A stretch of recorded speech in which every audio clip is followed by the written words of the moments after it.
जी TV के serial इश्क सुबहान अल्लाह में ज़ारा अपने ही घर की नौकरानी बन गई है। देखिए कैसे सीढ़ी पर खड़े होकर फानुस को साफ कर रही है। अरे भाई, इनकी जेठानी ने दिया है घर की सफाई का टास्क।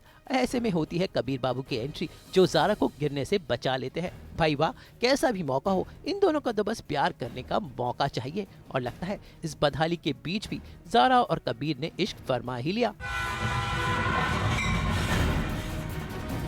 सोनी टीवी के सीरियल ये उन दिनों की बात है, मैं समीर नैना की शादी में आ गया है बड़ा रोड़ा। और ये बड़ा रोड़ा है शादी के कार्ड पर नैना के पापा का गलत नाम। जी हाँ, उनके पापा राकेश को स्वर्गीय बता दिया गया कार्ड में। और ये देखकर घर में बवाल मच गया। नैना के पापा ने खुद की अर्थी सजा ली और ये देखकर नैना के आंसू निकल आए और सारे घर वाले भी टेंशन में हैं। ऐसे में लगता है कि समीर और नैना की शादी पर आ गया है बड़ा खतरा। जब शादी तो हो ही जाएगी, but it's my father, I am like attached to him. वैसे मरने वरने की बात कर रहे तो मैं शायद खुद ही रुक जाऊँ कि नहीं, ऐसे सिचुएशन में कोई भी शादी तो नहीं करना चाहेगा। तो मैं चाहती हूँ कि सब मान ही जाएं। तो अभी तक कोशिश तो चालू है हमारी कि सब मान जाएं, पर थोड़ा मुश्किल है। स्टार प्लस की सीरियल ये है मोहब्बतें में इशिता और रमन के बीच कॉन्ट्रैक्ट को लेकर चल रही है तू मैं। और अचानक इन जनाब की एंट्री होती है और दोनों के बीच फिर से बहस शुरू हो जाती है। देखना होगा कि युग के आने के बाद इशिता और रमन का ये कॉन्ट्रैक्ट कहानी में क्या अंजाम लेकर आएगा। एक लंबे समय के बाद नजर आ रहे हैं आमिर अली रिश्ते के नए शो नवरंगी में। इस शो का हुआ मुंबई में लॉन्च, जहां पर खास मेहमान बनकर पहुंचे अनिल कपूर, जो आए हैं शो को सपोर्ट करने। भाई, रिश्ते चैनल कलर्स का दूसरा चैनल है और पहली बार एक ओरिजिनल सीरियल लेकर आया है जिसका नाम है नवरंगी। ये एक कॉमेडी शो है जिसमें आमिर अली की जोड़ी है वैष्णवी धनराज के साथ। एक नाटक के साथ शो के किरदारों का इंट्रोडक्शन दिया गया और साथ साथ शो के मूड को भी समझाया गया। ये शो 2 फरवरी से रिश्ते पर नजर आएगा और आम जीवन की कहानी बताएगा। इस मौके पर वाईकॉम 18 की सारी टीम ने अनिल कपूर और पूरी कास्ट के साथ शो का लॉन्च किया। स्टार प्लस की सीरियल दिल तो हैप्पी है जी में हैप्पी के घर में हो रही है उसकी बहन की शादी। भाई, दूल्हा दुल्हन बहुत खुश है और साथ साथ हैप्पी भी हैप्पी है। लेकिन जो हैप्पी का दोस्त चिंटू बहुत गुस्से में है और शादी छोड़कर जा रहा है, जिसकी वजह है कि चिंटू ने हैप्पी को प्रपोज किया, लेकिन हैप्पी ने उसके प्रपोजल को ठुकरा दिया। भाई, हैप्पी का सपनों का राजकुमार चिंटू नहीं। इसकी वजह से खुशियों के बीच में चिंटू परेशान है। देखना होगा कि हैप्पी और चिंटू की ये हिट स्टोरी आगे क्या रंग लेकर आएगी। फिलहाल हैप्पी के घर में बहन की हल्दी का रंग सजा हुआ है। नहीं देखो, शादी तो बहुत दूर की बात होती है। पहला स्टेप लेने की कोशिश की थी और अगर आदमी पहला स्टेप ले और वहीं पे रुकावट मिल जाए तो आदमी कुछ नहीं कर सकता।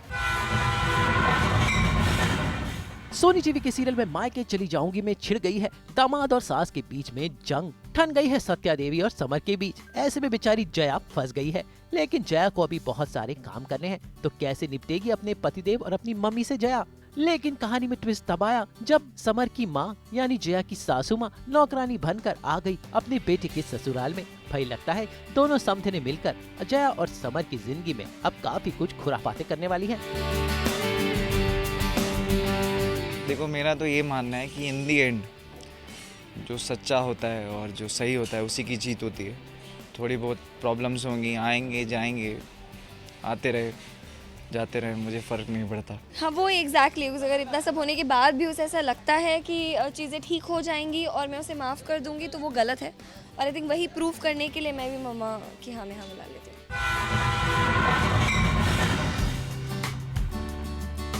स्टार प्लस की सीरियल इश्कबाज में शिवांश अपनी चोट को लेकर परेशान है। अरे भाई, मन्नत ने उसको गुलेल से चोट क्या मारी। शिवांश बाबू तो ढूंढ रहे हैं कि आखिर उन पर किसने हमला किया।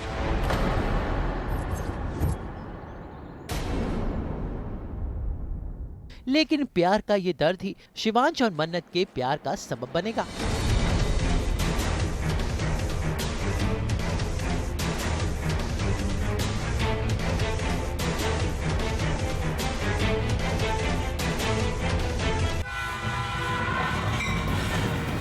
स्टार प्लस पर आ रहा है एक नया सिंगिंग रियलिटी शो जिसका नाम है द वॉइस। और इस शो में बतौर जज और मेंटोर दिखाई देंगे अदनान सामी, कनिका कपूर और अमाल मलिक। भाई, तीनों के साथ साथ शो में ए रहमान भी महागुरु के रूप में दिखाई देंगे। इस शो का हुआ मुंबई में लॉन्च, जहां पर अदनान, अमाल और कनिका ने इस शो को लेकर अपने विचार सबके साथ बांटे। जब म्यूज़िक के साथ वो रहते हैं ना, तो मुझे लगता है कि उनकी पर्सनालिटी और खुल के आती है, क्योंकि वो म्यूज़िक के बहुत ही क्लोज हैं।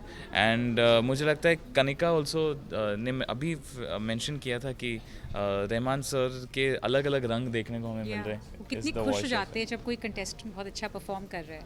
एक परफॉर्मेंस अच्छी हो तो एकदम बड़ी सी स्माइल, वो स्माइल ही नहीं ख़त्म होती। सो ये देखकर बहुत मज़ा आया एंड बहुत से ज़्यादा बहुत से और भी सरप्राइजेस हैं इस शो पर, सो देखना ना भूलें। जो जज्बात होते हैं, जो इमोशंस होते हैं, जो एक नर्वसनेस होती है, एक एक्साइटमेंट भी होती है कंटेस्टेंट की, मैं सब जानता हूँ क्योंकि मैं खुद उस प्लेटफॉर्म पे रह चुका हूँ, उस जगह पे रह चुका हूँ। एंड एक घबराहट सी भी होती है एंड उस घबराहट की वजह से आपकी परफॉर्मेंस भी कभी कभी 19-20 हो जाती है। तो उसको माइंड में रखते हुए मैं ये भी जानता हूँ कि प्रॉबेबली जो परफॉर्मेंस वो दें हमें फर्स्ट ऑडिशन में, उससे काफ़ी बेहतर कर सकते हैं शो में। तो मैं उनके सिर्फ फर्स्ट परफॉर्मेंस पे नहीं जा रहा हूँ, मैं ये देख रहा हूँ कि उनकी आवाज़ में क्या पोटेंशियल है एंड क्या वो इस शो में कर पाएंगे over the time, over the duration of the show. And मैं बहुत एक्साइटेड हूँ कि 12 साल पहले मैं एक कंटेस्टेंट था एंड अभी मैं एक कोच के तौर पे इस शो से जुड़ा हूँ एंड इस शो से जुड़ा हूँ, ये बहुत एक्साइटेड हूँ क्योंकि द वॉइस बहुत ही एक अलग प्लेटफॉर्म है, एक अलग रियलिटी शो है दूसरे सिंगिंग रियलिटी शो से। एंड यहाँ पे हम कंटेस्टेंट को देखेंगे नहीं, सिर्फ बज़र दबाएंगे जब हमें वॉइस हमारी रूह तक आ जाए या हमें आकर्षित करे। तो इस शो से रिलेटेड जो भी चीज़ है बहुत एक्साइटिंग है एंड मुझे लगता है नेशनल टेलीविज़न पे जब लोग व्यूअर्स इस शो को देखेंगे उनके लिए बहुत ही एक नया एक्सपीरियंस रहेगा।